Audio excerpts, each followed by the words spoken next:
Hello दोस्तों, welcome to यंत्र की। पिछले वीडियो में हमने देखा आइगन वैल्यूज के बारे में और इस वीडियो में हम डिस्कस करेंगे आइगन वेक्टर के बारे में। आइगन वैल्यू और आइगन वेक्टर ये दोनों एक दूसरे से रिलेटेड टॉपिक्स हैं और इसमें जो सबसे अहम चीज है वो ये फॉर्मूला है ax इक्वल्स लैम्डा x, जिसको हम आइगन वैल्यू प्रॉब्लम भी कहते हैं। अगर हम आइगन वैल्यूज निकाल लेते हैं तो आइगन वैल्यूज के हेल्प से एक एक वैल्यू के रिस्पेक्ट में हम आइगन वेक्टर्स निकालते हैं। तो आइए देखते हैं इसको हम कैसे रिजॉल्व करते हैं। यहां पे आप देख सकते हैं इस इक्वेशन को हम ऐसे भी लिख सकते हैं lambda x minus A X equals 0। हमने ए एक्स को राइट हैंड साइड में लिया और यहां पे आप देख सकते हैं इक्वेशन में हमने इसको रिप्लेस किया आई एन से, तो ये जो कंप्लीट इक्वेशन बन गया lambda I N X minus A X equals 0।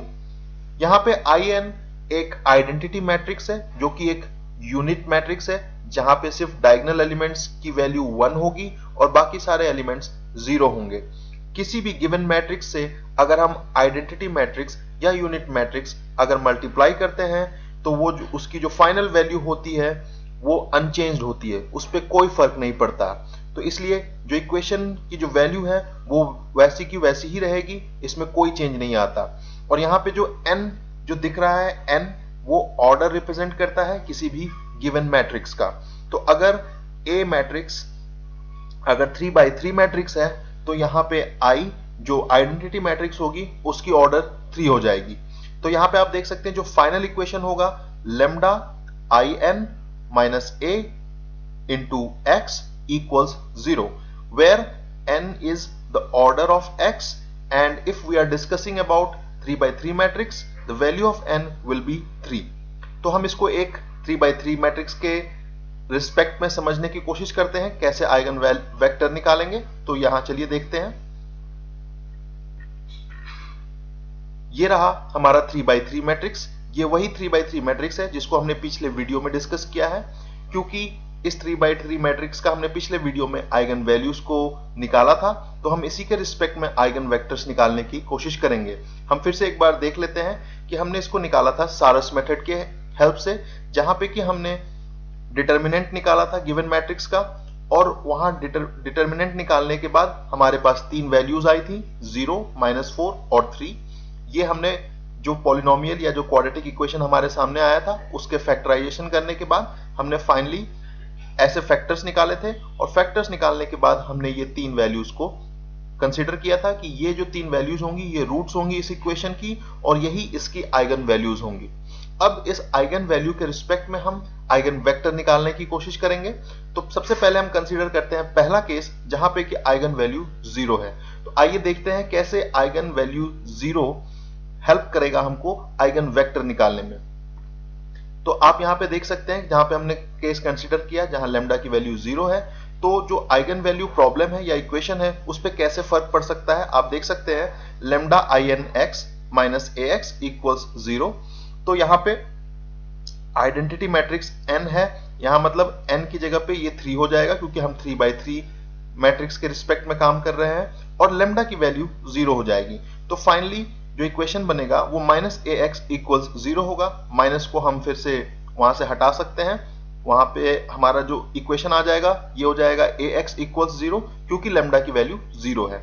और x को हम रिप्लेस करते हैं सेट ऑफ वेरिएबल से जिसको कि हम मैट्रिक्स के फॉर्म में लिखेंगे। तो आप देख सकते हैं क्योंकि ये 3x3 मैट्रिक्स है तो हमने x को भी 1/3 के फॉर्म में लिख दिया।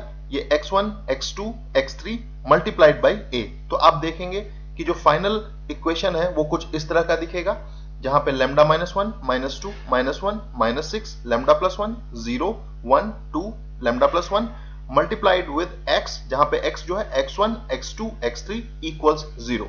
अब जब हम इन इक्वेशंस को मल्टीप्लाई करेंगे तो हम लैम्डा की वैल्यू 0 पुट कर देंगे तो जो इक्वेशन आ जाएगा वो कुछ इस तरह से आ जाएगा -1 x1 -2 x2 -x3 इक्वल्स 0। इसी तरह से हम 3 लीनियर इक्वेशन मिलेंगे जो कि x1 x2 और x3 के रिस्पेक्ट में होंगे और हम माइनस को कॉमन निकाल के माइनस को हटा देंगे, 0 से उधर राइट साइड में होके माइनस खत्म हो जाएगा। तो जो फाइनल इक्वेशंस होंगे वो कुछ इस तरह से सामने आएंगे जहां पे कि हम देख सकते हैं दूसरा इक्वेशन जहां पे 6x1 - x2 इक्वल्स 0। तो हम x2 की वैल्यू x1 के रिस्पेक्ट में निकाल सकते हैं। तो हमें यह पता चलता है कि x2 की वैल्यू 6 टाइम्स ऑफ x1 है। इस वैल्यू के रिस्पेक्ट से हम x2 की और x3 की वैल्यू निकाल लेंगे x1 के रिस्पेक्ट में। तो आप ये देख सकते हैं कि हमने यहां पे निकाला 6x1 माइनस x2 इक्वल्स 0। तो इसका मतलब हो गया कि x2 6 टाइम्स ऑफ x1 है।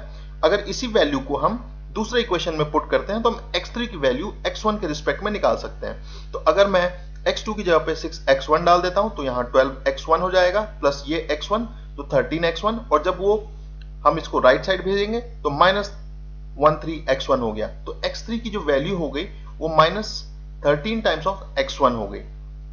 अब इसको हम इक्वेशन के फॉर्म में फिर से देखते हैं कि जो अननोन वेक्टर x जो पहले हमको दिया हुआ था, अब उसकी वैल्यू हम x1 के रिस्पेक्ट में इस तरह से मिलती है, x1 6x1 माइनस 13x1।